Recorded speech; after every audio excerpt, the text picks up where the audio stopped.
laying the foundation for some pain, as he likes to describe it. No, I'm not concerned. We may have short-term some little pain, and people understand that.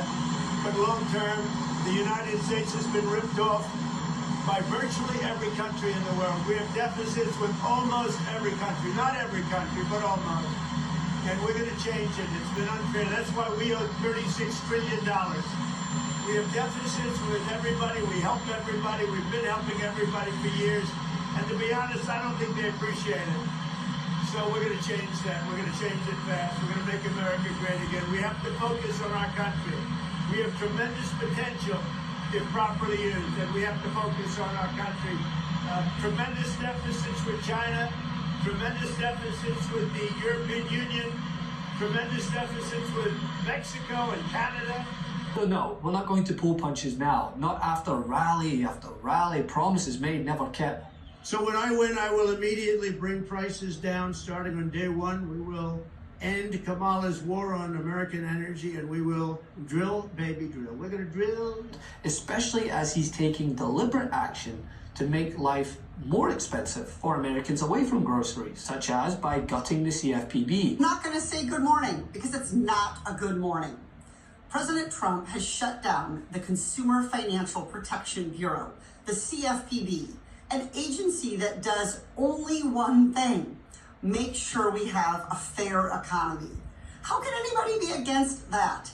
And the CFPB works. In its 10 plus years of existence, it's returned nearly $20 billion to consumers in real checks, canceled debt, monetary relief. And it's sought and received $5 billion in civil monetary penalties. That helped curtail credit card costs, overdraft fees, and remove medical debt from credit reports. For every person who wants to buy a home without getting scammed, this fight is your fight. For every family that doesn't want to get put out on the street in an illegal foreclosure, this is your fight.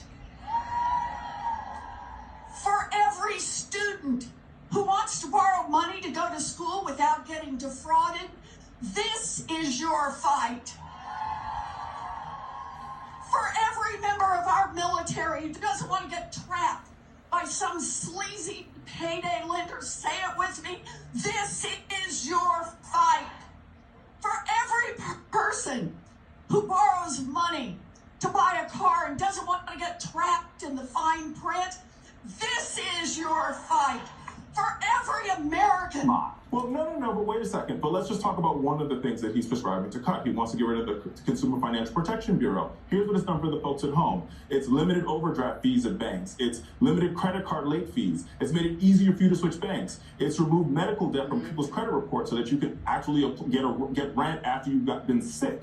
It's gone after banks who've taken advantage of people. What's your argument? My argument here is these are things that have protected the American people every day, and Elon wants to get rid of them because it doesn't work for millionaires and billionaires. No, they did not. Yes, they did not vote to get. Yes, they did. I'm sure. Where were you on November 5th? Donald Trump did not go to the American people and says, "I want to raise your overdraft fees." Did he? No, I don't think so. They made it clear what Doge was when He he did was not go running to for the American president. people and says, "I want to raise the amount you pay on late fees." Actually, the opposite of that. He said, "I'm going to cap late fees." That's not what's happening when you get rid of the Consumer Protection Bureau. You're right; it is too late. So hopefully, American people wake up to see what's happening. You know what? Not to mention, they just released their budget. And what's on the chopping block? Of course, Medicaid. So yeah, the egg stops with you, mate. What are you going to do to bring the cost down?